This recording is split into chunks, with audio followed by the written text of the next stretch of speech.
समस्त को मोर नमस्कार। आसंतु आज आमने से प्रसंग उपरे आलोचना करिबा जो प्रसंग आमने पूर्व वीडियो माध्यम देखी। पूर्व वीडियो रे आमने परित्राण प्रसंग उपरे आलोचना करितिलु। यह एक गुरुत्वपूर्ण प्रसंग अटे। प्रत्येक ख्रीष्ट धर्मावलंबी लोक मानक निमते आमने जानिचे अणविश्वासी मानक निमते परित्राण एक मूर्खामी अटे, किंतु जे माने प्रभु जीशु को ग्रहण करियछन्ति एवं तांको अनुसरण करुअछन्ति से मानक निमते यह ईश्वरंकर शक्ति अटे। आसंतु आमने एही प्रसंग को पुंखानुपुंख भाव में आलोचना करिबा। परित्राणर अर्थ विपदरु उद्धार प्राप्त हेबा। साधारण अर्थ है पापर दंडरु ईश्वरंक द्वारा उद्धार प्राप्त हेबा। बाइबल कहे अनंत नरकरु उद्धार प्राप्त हेबा। मु विश्वास करे आपण माने परित्राणर अर्थ संपूर्ण भाव में बुझी पारिथिबे। आमने देखिले कि कौन सी विपदरे थिबा समय आमने उद्धार प्राप्त हेबा बा ईश्वरंक पापर दंडरु ईश्वरंक द्वारा उद्धार प्राप्त हेबा। बाइबल कहे अनंत नरकरु उद्धार प्राप्त हेबा। आमने प्रत्येक दृष्टिकोण देखिलु जे परित्राणर अर्थ कौन। आसंतु आमने आज परित्राणर तीनोटी दृष्टिकोण उपरे आलोचना करिबा। केउठारु आमने परित्राण पाइअछु, काहा द्वारा परित्राण पाइअछु एवं परित्राण पाइबार फल कौन। आसंतु आमने संपूर्ण भाव में आलोचना करिबा।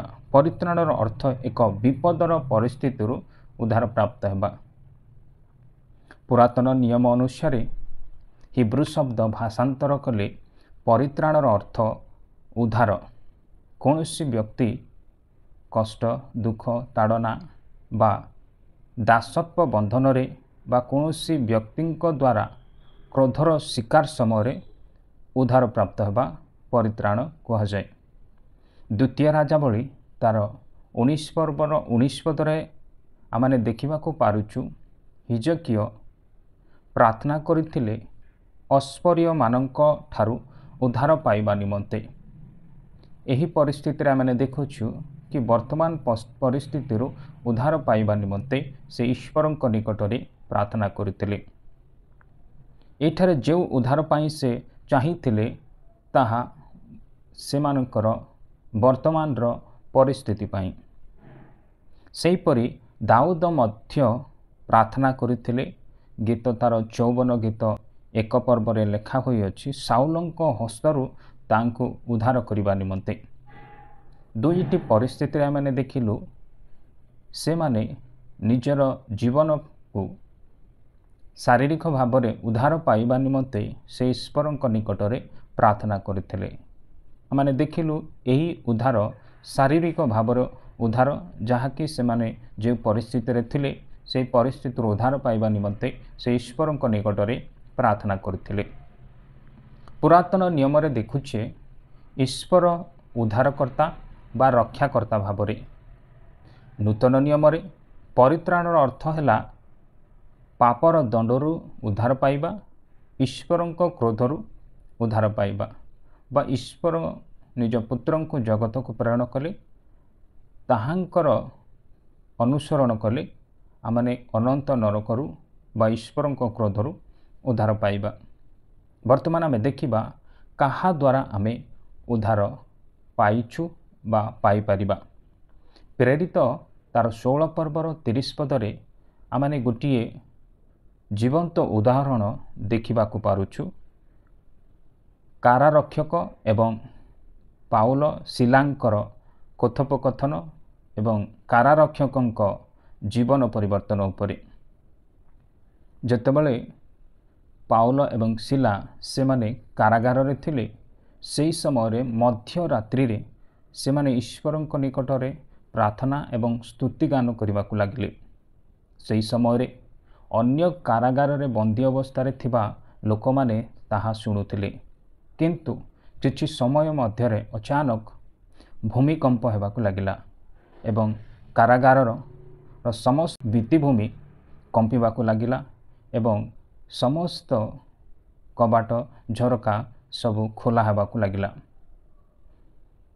ସେହି ସମୟରେ ଯେତେବେଳେ କାରାରକ୍ଷକ ଉଠି ଦେଖୁଅଛନ୍ତି, ସେ ଭାବିଲେ ଯେ ସମସ୍ତ ବନ୍ଦୀ ଅବସ୍ଥାରେ ଥିବା ଲୋକମାନେ ପଳାଇ ଯାଇଅଛନ୍ତି ଏବଂ ସେ ନିଜକୁ ନିରୁତ୍ସାହ କରି ସେ ନିଜେ ପ୍ରାଣ ତ୍ୟାଗ କରିବାକୁ ଇଚ୍ଛା ପ୍ରକାଶ କରି ସେ ନିଜକୁ ହତ୍ୟା କରିବାକୁ ବସିଥିଲେ। କିନ୍ତୁ ପାଉଲ ଉଚ୍ଚ ସ୍ୱରରେ କହିବାକୁ ଲାଗିଲେ, ଏପରି କାର୍ଯ୍ୟ କର ନାହିଁ, ଆମ୍ଭେମାନେ କୌଣସି ପ୍ରକାରେ ଯାଇନାହୁଁ, ବର୍ତ୍ତମାନ ଆମେ ଏଇଠାରେ ଅଛୁ। ତାପରେ କାରାରକ୍ଷକ ଆସି ନିଜେ ସେ କହୁଅଛନ୍ତି ପାଉଲଙ୍କୁ, ମହାଶୟ, ପରିତ୍ରାଣ ପାଇବା ନିମନ୍ତେ ମୁଁ କ'ଣ କରିବି? ଏହି ସମୟରେ ପ୍ରେରିତମାନେ ମଧ୍ୟ କହିଥିଲେ, ଯୀଶୁଖ୍ରୀଷ୍ଟ ଏକମାତ୍ର ପଥ ପରିତ୍ରାଣ କରିବା ନିମନ୍ତେ। ମାନେ ବାଇବେଲରେ ମଧ୍ୟ ଦେଖୁଛୁ, ଜଗତରେ ଏପରି କୌଣସି ନାମ ନାହିଁ ଯାହାଦ୍ୱାରା ମନୁଷ୍ୟ ପରିତ୍ରାଣ ପାଇପାରିବ। ଆମେ ପୁରାତନ ନିୟମରେ ଦେଖିଲୁ ଈଶ୍ୱର ଯେ ଉଦ୍ଧାରକର୍ତ୍ତା ଅଟନ୍ତି ଏବଂ ନୂତନ ନିୟମରେ ଆମେ ଦେଖିଲୁ ଯେ ଯୀଶୁଖ୍ରୀଷ୍ଟ ଏକ ପଥ ଯାହାଦ୍ୱାରା ଆମ୍ଭେମାନେ ପରିତ୍ରାଣ ପାଇପାରିବା। ଆମମାନଙ୍କ ମନରେ ଅନେକ ଚିନ୍ତା ଆସିଥାଏ, ପରିତ୍ରାଣ ପାଇପାରିବା ପରେ ଆମ୍ଭମାନଙ୍କର ଅବସ୍ଥା କ'ଣ ହେବ ବା ଏହି ପରିତ୍ରାଣର କ'ଣ ଉଦ୍ଦେଶ୍ୟ ଅଟେ? ଯୋହନ ତାର 8 ପର୍ବର 36 ପଦରେ ଲେଖା ଅଛି ଯେ ପରିତ୍ରାଣର ଅର୍ଥ ବନ୍ଦିତ୍ୱରୁ ମୁକ୍ତି ପାଇବା। ଆମେ ଏଠାରେ ଜାଗତିକ ବନ୍ଦିତ୍ୱ ବିଷୟରେ କହୁନାହୁଁ, ଏହା ଆତ୍ମିକ ବନ୍ଦୀ, ଯାହାକି ଆମ୍ଭେମାନେ ଶୈତାନ ଦ୍ୱାରା ଆବଦ୍ଧ ହୋଇ ତାଙ୍କରି ବନ୍ଧନରେ ବାନ୍ଧି ହୋଇ ଏହି ଜଗତରେ ବସବାସ କରୁଥିଲୁ। କିନ୍ତୁ ଯୀଶୁଖ୍ରୀଷ୍ଟ ଆମ୍ଭମାନଙ୍କୁ ନିଜ ଜୀବନ ଦେଇ ସେହି ବନ୍ଦିତ୍ୱ ଅବସ୍ଥାରୁ ଆମମାନଙ୍କୁ ମୁକ୍ତି କରିଅଛନ୍ତି। ସେହିପରି ରୋମିଓ ତାର 5 ପର୍ବର 1 ପଦରେ ଈଶ୍ୱରଙ୍କ କ୍ରୋଧରୁ ଉଦ୍ଧାର ପ୍ରାପ୍ତ ହେବା। ଆମେ ଦେଖୁଛୁ ଯେତେବେଳେ ଈଶ୍ୱର ଏ ଜଗତକୁ ସୃଷ୍ଟି କଲେ ମାନବ ଜାତିକୁ, କିନ୍ତୁ ମାନବ ଜାତି ଯେତେବେଳେ ଈଶ୍ୱରଙ୍କର ଆଜ୍ଞା ଲଙ୍ଘନ କଲେ, ସେ ମନୁଷ୍ୟଠାରୁ ଈଶ୍ୱରଙ୍କର ଦୂରତା ସ୍ଥାପିତ ହେଲା। ମନୁଷ୍ୟ ଈଶ୍ୱରଙ୍କ ଠାରୁ ଦୂରକୁ ଚାଲି ଯାଇଥିଲା। ଆଉ ସେହି ସମ୍ପର୍କକୁ ପୁଣି ଥରେ ସ୍ଥାପନ କରିବା ନିମନ୍ତେ ଈଶ୍ୱର ନିଜର ପୁତ୍ରଙ୍କୁ ଏହି ଜଗତକୁ ପ୍ରେରଣ କଲେ। ନିଜ ପୁତ୍ର ଯୀଶୁଖ୍ରୀଷ୍ଟ ଏହି ଜଗତକୁ ଆସି ସେ ତାଙ୍କର ନିଜର କାର୍ଯ୍ୟକୁ ସମାପ୍ତ କଲେ, ଯଦ୍ୱାରା ଆମ୍ଭେମାନେ ପରିତ୍ରାଣ ପାଇଅଛୁ। ଆଜିର ଆଲୋଚନାରେ ଆମେ ଦେଖିଲୁ କି ଶାରୀରିକ ପରିତ୍ରାଣ ବା ଉଦ୍ଧାର, ସେହିପରି ଆମେ ଆତ୍ମିକ ଉଦ୍ଧାର ବିଷୟରେ ମଧ୍ୟ ଆମେ ଦେଖିଲୁ, ଯାହାକୁ ପରିତ୍ରାଣ ବୋଲି କୁହାଯାଏ। ତାହା ସହିତ ପରିତ୍ରାଣର ଉପକାରିତା ଉପରେ ଆମେ ଆଲୋଚନା କଲୁ।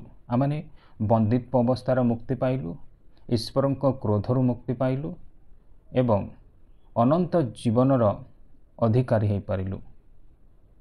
ପ୍ରଭୁ ଆମମାନଙ୍କୁ ଏହି ଛୋଟ ଆଲୋଚନାରେ ସମସ୍ତଙ୍କୁ ଆଶୀର୍ବାଦ କରନ୍ତୁ। ନମସ୍କାର।